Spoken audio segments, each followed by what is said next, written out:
Olá pessoal, começando aqui mais uma live do Cibereducomunicação, seguindo no objetivo de levar a educação midiática a todos os segmentos sociais. A convidada da nossa live de hoje é a educadora midiática, a jornalista Marinela Souza. E a gente começar a live de hoje, que é sobre educação midiática familiar. Em primeiro lugar, obrigada pelo convite. Obrigada por ter aceito o convite. Eu estava apresentando aqui seu currículo, sua trajetória, mas eu vou preferir que você se apresente, falar um pouco. Não é? Você é jornalista e educadora midiática, multiplicadora certificada pelo Instituto Palavra Aberta. Fica essa questão da curiosidade, o que eu trouxe de lá, né? O que eu trouxe do jornalismo, que eu continuo usando.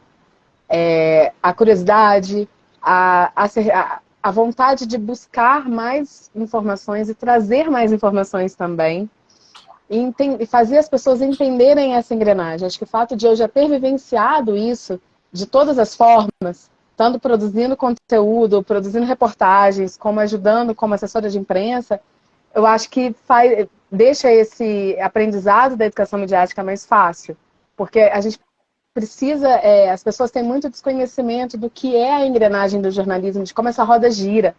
E aí as pessoas, o grande público mistura muito os conceitos, mistura, isso é fake news, isso não é.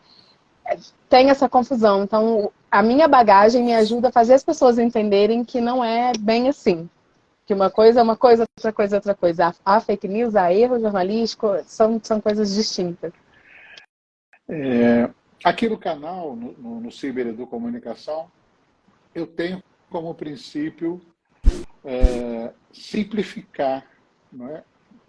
Aproximar a educação midiática de públicos que não estão na academia, muitas vezes estão nas escolas, estão no trabalho do dia a dia, com espaços diversos de ensino e aprendizagem, ou estão nas famílias e ouvem falar sobre educação midiática, ficam curiosos, percebem que é algo importante para a vida deles, né, para o trabalho, ou para aproximar gerações que estão distantes, tendo a tecnologia ali no meio dessas relações.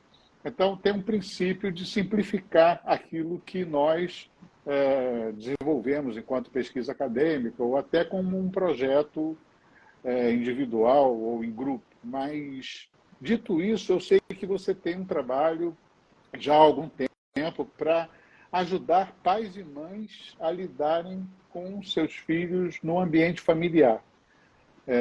Eu queria que você contasse um pouco do que você oferece, do que você tem praticado com essas famílias e alguma experiência marcante que você tenha tido, que você acha que vale citar aqui para nós. O meu ponto com a família vem do seguinte. Quando a gente fala em educação midiática, automaticamente a gente vai para o universo da escola. Só que eu acredito que a escola sozinha ela não faz nada, né? É da parceria escola-família que a gente colhe grandes frutos. Então, a minha preocupação vem daí, que eu percebo que as famílias cada vez estão mais distantes e elas se distanciam justamente na fase que a criança mais precisa da presença dela. Então, que é ali na faixa de 9, 10 anos, que é quando vai tendo esse distanciamento da vida escolar, e aí quando vai chegando lá, ensino fundamental 2, ensino médio, já era. E é o grande erro. Então não adianta eu chegar para uma escola e falar, olha escola, você precisa ensinar seus estudantes como que lida com a internet e tal. Porque os estudantes eles nasceram nesse mundo, ok. A gente não nasceu nesse mundo, mas a gente está nele. A gente está nele e a gente precisa saber transitar nele com segurança, né? E para a gente saber, alguém tem que ensinar. A gente não aprendeu isso. A gente pegou esse bonde andando. Treinar. Então, mudança de hábito, né? Exatamente. Então, a gente veio num movimento de ir levando a internet, levando os recursos digitais, a informação de uma forma geral, porque não necessariamente só na internet, né, mas a informação, meio no automático. E hoje a gente o mundo pede da gente que a gente tenha um comportamento diferente em relação à informação que a gente recebe. Aquele comportamento que a gente tinha, sei lá, na época que eu era criança aí, 20 anos atrás, 30 anos atrás, que, deu na TV, é lei, é regra e tá tudo certo, a gente não pode ter mais. Mas eu vou ter que pesquisar tudo? Vai. Você vai ter que arregaçar suas manguinhas e correr atrás de checar determinadas informações, né? Hoje a gente tem acesso a isso. A internet, eu costumo dizer, a internet ela pode ser uma grande vilã e ela pode ser uma grande aliada. E o que a gente quer é que ela seja uma grande aliada. Porque quanta coisa aprendemos graças a ela. Quantas pessoas tiveram acesso a conhecimento porque existe internet. Faculdades, pós-graduações, cursos livres, não é? Só que não adianta eu ter um computador se eu não sei usar de forma correta, né? Então, a ideia é essa, assim, o que eu faço é mostrar para essas famílias que a internet não precisa ser vista como uma vilã, como um grande monstro que vai engolir o cérebro das crianças, mas também que não é para ser usada sem critério, sem vigilância, de qualquer maneira. Não é assim. A gente precisa orientar para que esse uso seja feito de forma correta. Em relação a exemplos, o exemplo que eu sempre dou é o que acontece na minha casa. A minha filha hoje está com 7 anos e, obviamente, ela adora o YouTube, ela gosta de ver os desenhos dela, as coisinhas dela na televisão, né, Netflix e tudo mais. Só que a gente orienta. Então, assim, Netflix, ela sabe olhar a classificação, a indicação de classificação etária. Ela mesma já sabe, mamãe, isso daqui não é para mim. Outro dia ela chegou da escola falando de um desenho que as amigas estavam vendo, e aí eu falei, beleza, vamos colocar para você ver. No que eu coloquei para ela ver, ela mesma já falou, mamãe, é para 14 anos, não é para mim. Porque a gente vem conversando com ela há muito tempo de que existe pessoas que estudam para ver se determinado desenho é adequado para cada faixa etária. Isso é educação midiática também.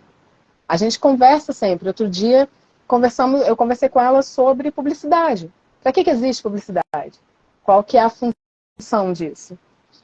E aí de que forma a publicidade dialoga com a gente? Porque ela viu uma propaganda de acho que era de um celular, não sei. Ela falou, olha mamãe, para você comprar. Eu falei, eu não preciso desse celular. Eu tenho, meu celular está funcionando. Ela, mas você vai gostar desse, porque é um celular do jeito que você gosta. Eu falei, tá, mas o meu está funcionando. Mamãe, então para que tem a propaganda? E aí eu fui explicar para ela. Isso já tem uns 2 anos, ela estava menorzinha. Esses dias ela recuperou essa informação. A gente estava brincando de boneca agora nas férias aqui em casa, e ela chegou para mim e falou, mamãe, porque propaganda, né? Propaganda só existe para colocar na nossa cabeça que a gente quer as coisas que a gente não precisa, né? Eu falei, é por aí. A gente está falando então, assim, a gente está falando de sedução da linguagem, a gente está falando de formas da língua de seduzir e de como o seu diálogo com a sua filha me lembra bastante também o meu diálogo com o meu filho mais novo durante o meu processo de doutorado, onde eu pesquisei sobre as interações que adolescentes estabelecem a partir dos jogos de videogame. O doutorado durou 4 anos na PUC do Rio de Janeiro. A tese se chama Só Mais 5 Minutos, Pai. Interações sociais em ambientes de jogos digitais. E ao longo desses 4 anos, eu acho que semelhante ao que você conquistou aí junto com a sua filha, na sua família, nós criamos um pacto familiar em torno do uso dos dispositivos midiáticos dentro de casa. Sim. E aí, a gente trazendo novamente aqui a nossa conversa para a educação midiática parental, ou familiar, um dos mecanismos que eu utilizei, eu sei que você também utiliza no seu dia a dia, foi saber ouvir, acolher e ouvir, muito mais do que falar. E aí vários educadores midiáticos hoje têm sustentado que esse acolhimento e esse saber ouvir é uma chave, né? É uma chave da educação midiática. Eu queria te ouvir a respeito desse... Isso muda tudo. O saber ouvir muda tudo, porque não é uma questão de proibir. Não vai fazer porque não vai fazer e fim de conversa. Né? Não é isso. É você entender por que a criança quer fazer aquela coisa, por que ela quer ver aquele desenho, por que ela quer jogar aquele jogo. Quando você escuta, você consegue que a criança te escute também. Porque se você impõe uma regra, essa regra tem que fazer sentido. É só a gente pensar o que a gente gostaria que fizesse com a gente. Se eu chegar para você hoje e falar assim, Wagner, a partir de hoje você não pode mais usar o seu celular, tá bom? Por quê? Porque eu não quero. Você vai gostar? Você cria uma barreira de imediato. Você não vai gostar, você não vai seguir. E por que a criança tem que seguir? Ah, porque o que manda é sua mãe? Não, peraí, é um ser humano. E isso é uma premissa que sempre que eu vou conversar com alguma família sobre isso, eu falo, ó, vamos lá. Uma criança não é um ser humano que está inacabado. Ela é um ser humano pronto dentro daquela faixa etária. Ali dentro daquele corpinho de 7, de 10, de 5, de 4 anos, tem um ser humano.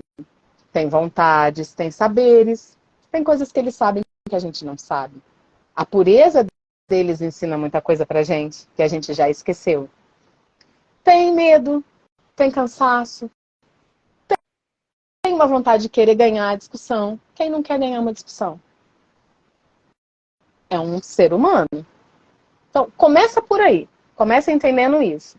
Porque quando a gente entende que a criança é um ser humano, é uma pessoa, a coisa muda. O jeito que você lida com ela muda. A forma como você estabelece regras, como você negocia, muda. Às vezes chega um pai para mim e fala assim, ai, mas eu não sei mais o que fazer, o meu filho só fica na tela o dia inteiro. Beleza, quem liberou essa tela? Quem está permitindo que ele fique? Você é a mãe, você é o pai. Quem tem que fazer o movimento primeiro é você. A criança espontaneamente não vai ter essa iniciativa. Ela não vai falar, realmente, né? Celular não me faz bem, eu vou parar porque isso está prejudicando a minha cognição, a minha fala. Ela não vai fazer isso. Ela não vai fazer isso. É a gente que tem que chegar e explicar e investir tempo para negociar, porque para ela sair do celular, ela tem que ter uma alternativa mais interessante do que o celular. Muitas vezes quem cria essa alternativa são os pais que estão ali. Tem que ser o adulto, tem que ser, não tem outra explicação. Isso é outra coisa interessante, quando ela fala de, eu converso e ele entende. É isso que a gente precisa pôr na nossa cabeça. Quando eu disse que crianças são pessoas, a gente tem que entender também que eles são pessoas capazes de compreender o que a gente fala. Eu acho que muitos pais ficam naquela assim, mas é criança, não vai entender o que eu vou falar. Vai.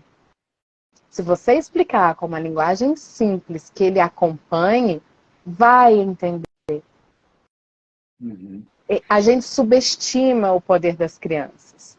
Eles compreendem. A gente só precisa estar disposto a ouvir e a conversar com eles de igual para igual. Olha, eu sou aqui a adulta que sabe tudo e você, o maninho que não sabe nada, tem que aprender comigo. Eles têm coisas a aprender, a ensinar pra gente. Isso mudou, né? Essa mudança do detentor do saber, não é? do detentor do conhecimento, mudou, e esse conhecimento, quer dizer, isso está refletindo muito na sala de aula, né? O professor saindo do lugar daquele que detém todo o conhecimento para passar para um lugar, o professor, a professora, para um lugar de um mediador, né? Onde esse conhecimento chega de diversas formas, por diversos canais. Sabe o que eu acho que está faltando, Wagner? Está faltando a escola entender que é papel dela trazer essa família para dentro da escola para aprender essas coisas. Para aprender e aproveitar essa oportunidade. Isso. Né? E entender o que é essa nova educação que a gente está oferecendo hoje, que a maioria das... Bom, as escolas que eu conheço estão oferecendo hoje para as crianças. Eu falo a maioria, parece que eu conheço todas as escolas do mundo, né? Mas, assim, aqui na minha bolha, o que eu vejo é muita escola oferecendo isso, né? De sair dessa máscara do eu sei tudo e vem comigo, criança. Outro dia, minha filha, eu achei maravilhoso, que minha filha falou assim, mamãe, é engraçado. A minha professora, ela sabe tudo, né? E ela mesmo assim faz tanta pergunta pra gente. Eu achei maravilhoso. Aí eu falei, filha, aí é que você se engana. A sua professora sabe muita coisa, mas tudo ela não sabe. Porque ninguém sabe tudo. Nem eu sei tudo, você não sabe tudo, papai não sabe tudo, ninguém sabe tudo. A gente sempre tem o que aprender com as pessoas. Aí ela ficou me olhando com uma carinha assim. Eu falei, você acha que vocês não ensinam para a sua professora? Vocês ensinam muita coisa para ela. É mesmo?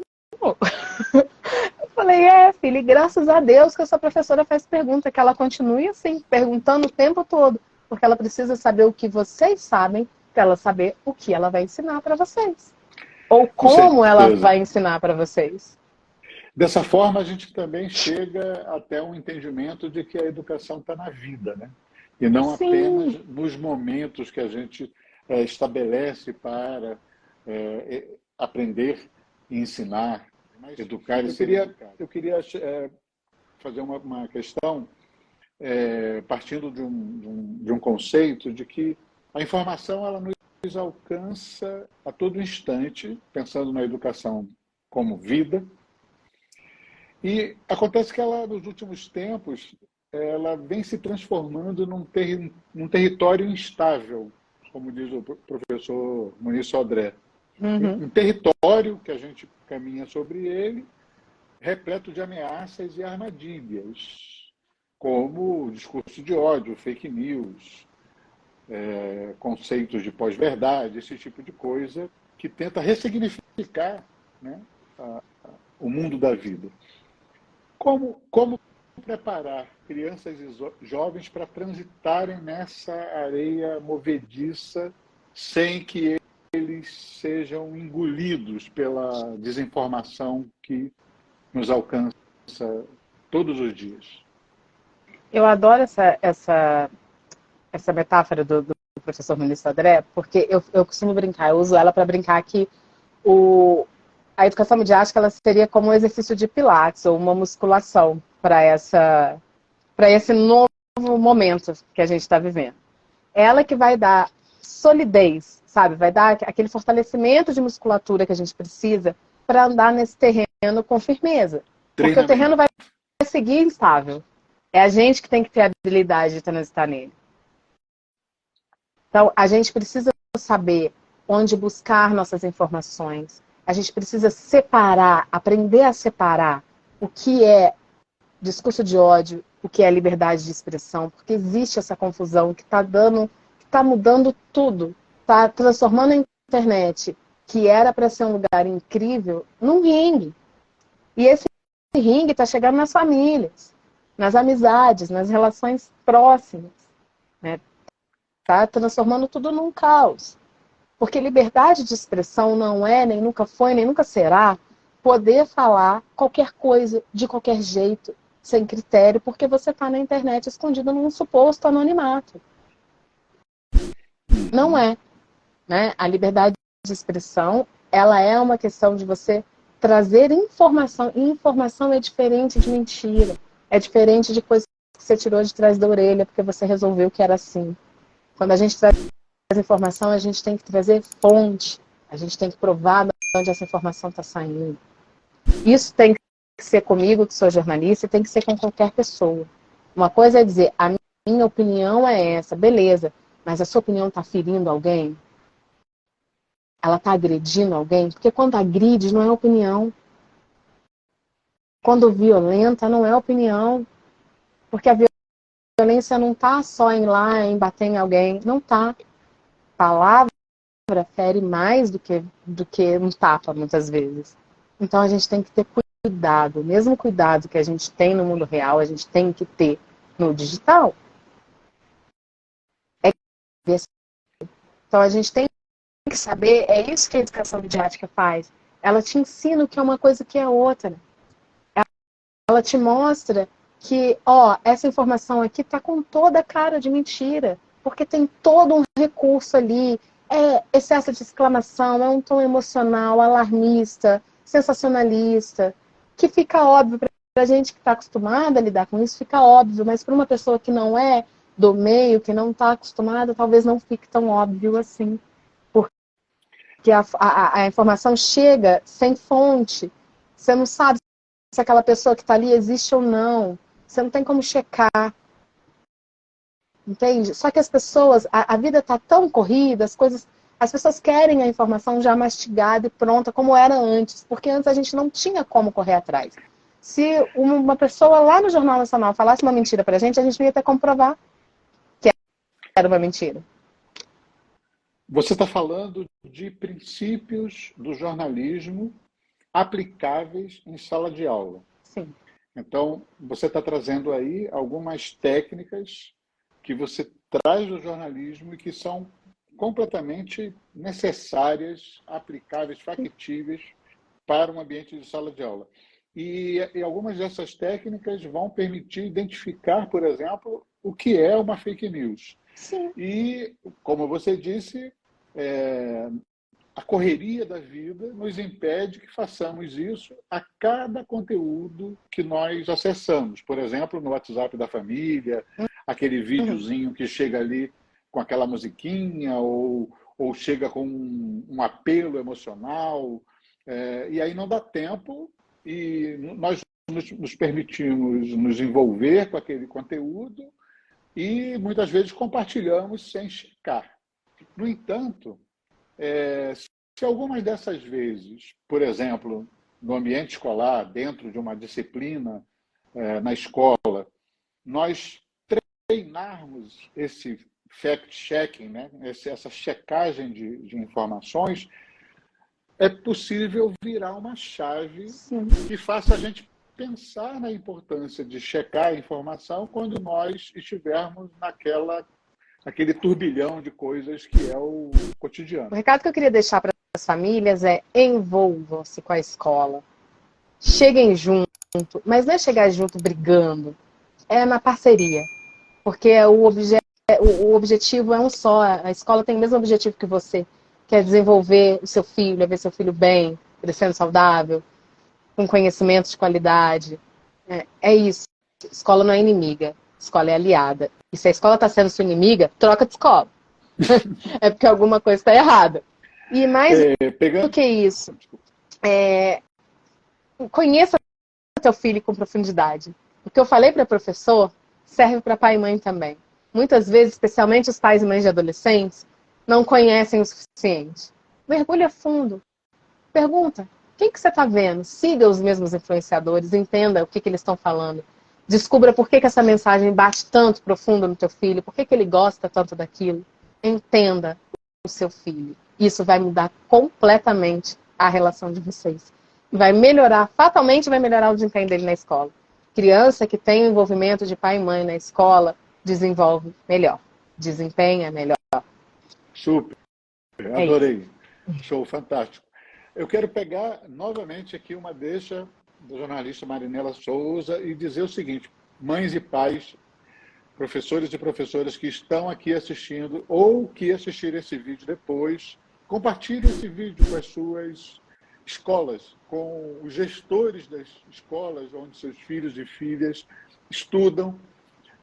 Eu acredito que vai ser uma oferta de conteúdo que vai ajudar a fazer pensar e vai oferecer caminhos interessantes para a educação e para a inclusão da educação midiática no ambiente escolar e também nas famílias.